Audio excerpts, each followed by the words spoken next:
The mastermind behind a fire that killed 5 people in Green Valley Ranch is going to prison. Today, a judge sentenced Kevin Bowie to 60 years.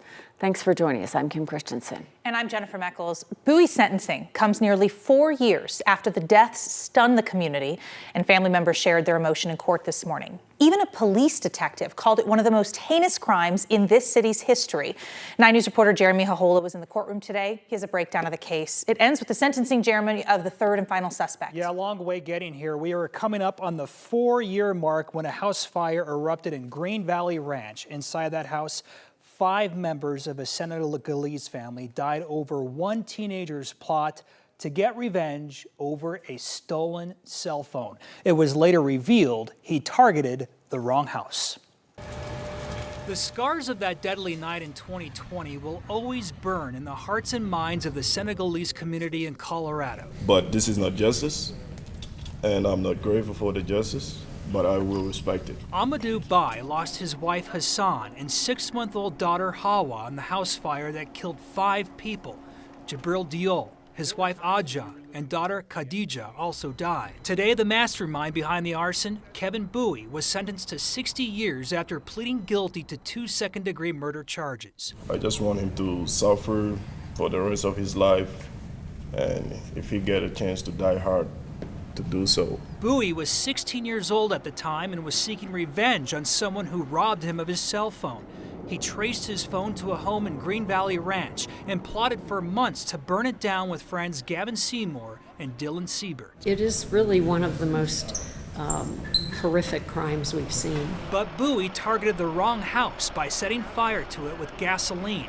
In court, he told the judge he was blinded by rage and said he was sorry. We feel that his actions since this took place don't reflect that he's contrite. I mean, they did go camping, they were celebrating after this occurred, after he knew that 5 people had died. A Denver police detective who worked for months to identify the suspects called it one of the most heinous crimes in the city's history. The incident making national and international news. What we got today is not justice. It is just this, right? It's not justice, it's just this. So just this is what we get. August 5th will mark 4 years since the fire destroyed so much. A family who came to Colorado seeking a better life. Remember the people who come here like GB, Hassan, Aja, and their 2 kids, giving it all, being a part of all the things that go great in this country. Remember those people. And then the way that they were taken away in an arson that was planned for days and then acted upon, and then we just get this. Even after he was locked up in Denver's jail, Kevin Bowie was caught with numerous fentanyl pills. That drug charge was dismissed as part of this plea deal. His co-defendant, Gavin Seymour, has been sentenced to 40 years in prison. Dylan Siebert, who was 14 at the time of this crime, was sentenced as an adult to 7 years in the Youth Offender Services. Today marks the end of nearly a 4-year-long ordeal for many of these families who've had to sit in court hearings saying these statements over and over again.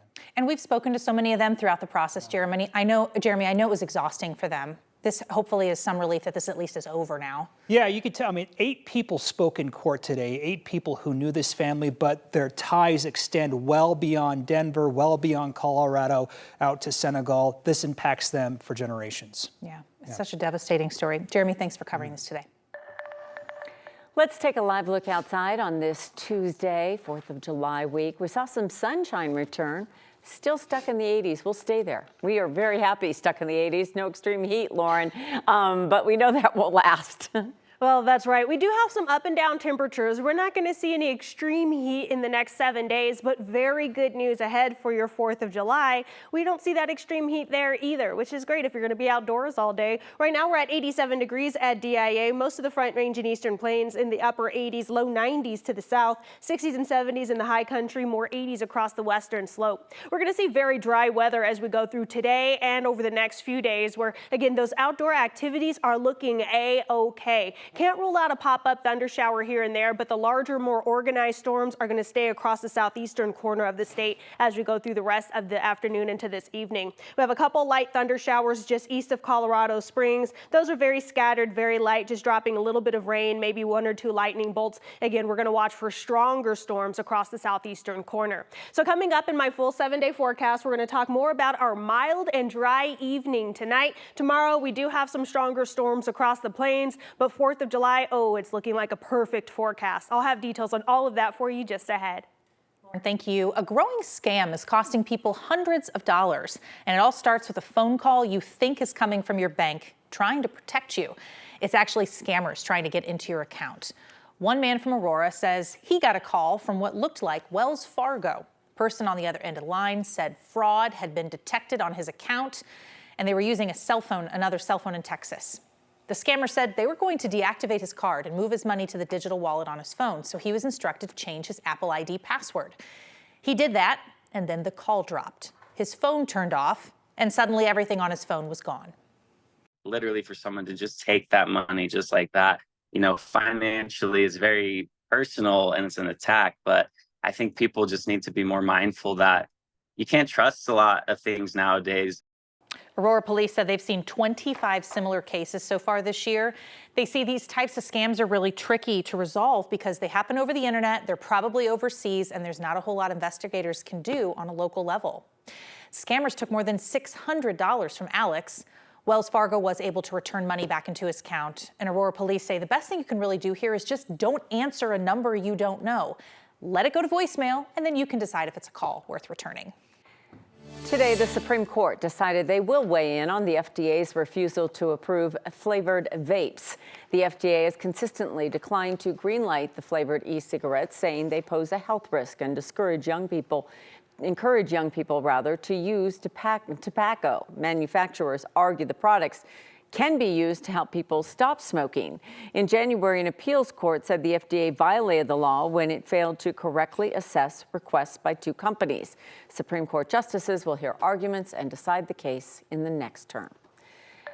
In an update this afternoon, former President Trump may not be sentenced for his New York hush money conviction until closer to Election Day. Today, the judge overseeing Donald Trump's New York criminal trial approved a delay that was requested by his lawyers. Under this new court schedule, sentencing would now be pushed back to September 18th at the earliest. On Monday, Trump's attorney sent a letter to the judge asking for a delay in the sentencing because of the Supreme Court's ruling on immunity and how that could potentially impact Trump's conviction.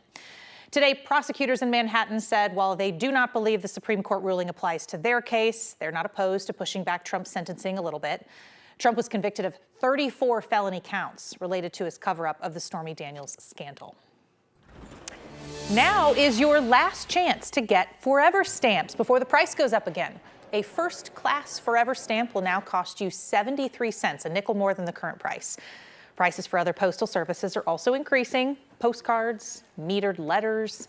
These new prices take effect July 14th. The hikes are part of a 10-year plan trying to generate $44 billion in additional revenue by 2031.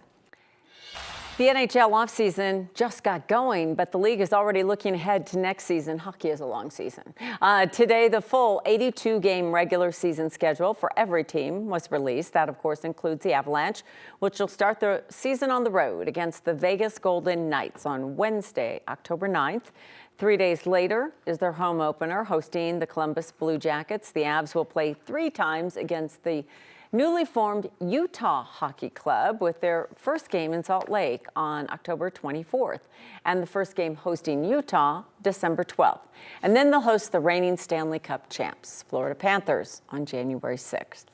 Hopefully everybody's healthy, back on, and we're looking for a championship season. Kind of weird to be already talking about hockey. I know. Didn't we just get finished with hockey NBA? is a long season. It never stops. I know. Those guys don't get much of a break, do they? No, they never do. And if your kids play hockey, those parents will tell you get up at ridiculous hours for ice time, and it's every single month of the year. But for the select few, Kim, they're going to make it to the pros. Yeah, they are. Sure. You never know. You never know. Nathan McKinnon in the group. Hey, congratulations, by the way, are in order for Broncos quarterback Zach Wilson, who announced his engagement to his now fiancée, Nicolette Delano, this past weekend. He proposed while the two vacationed on the Amalfi Coast in Italy. How lovely. They posted the engagement photos on social media, on Instagram, writing in the caption, quote, "You are not just my partner, but my best friend and my everything. Can't wait to make a lifetime of memories with you." Ah, young love. Yeah. All these football things happen too right now. You got that short window before training camp starts. Kristen McCaffrey got married, got the engagements. You come back from Italy, you start sweating, start running, doing all the things you're supposed to be doing, hoping to get, well, he's fighting for a top spot, so we'll see. Yeah, you got to take care of the personal business so you can go back to the work Yeah, business. he's got a lot on his plate too. This fall will be the first season in the Big 12 for CU since it left the Pac-12 in 2011. The Big 12 media doesn't have a whole lot of high hopes for the Buffs. The preseason media poll released today has the Buffs finishing 11th out of 16 teams in the conference. Fellow former Pac-12 school Utah is at the top of the poll, and while the media isn't optimistic, video game makers are.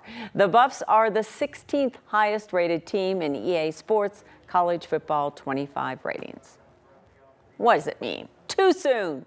Too soon. And I've got a feeling Deion Sanders is saying, don't you be rating me. Yeah, but we'll see. Let's see. We'll see what we got.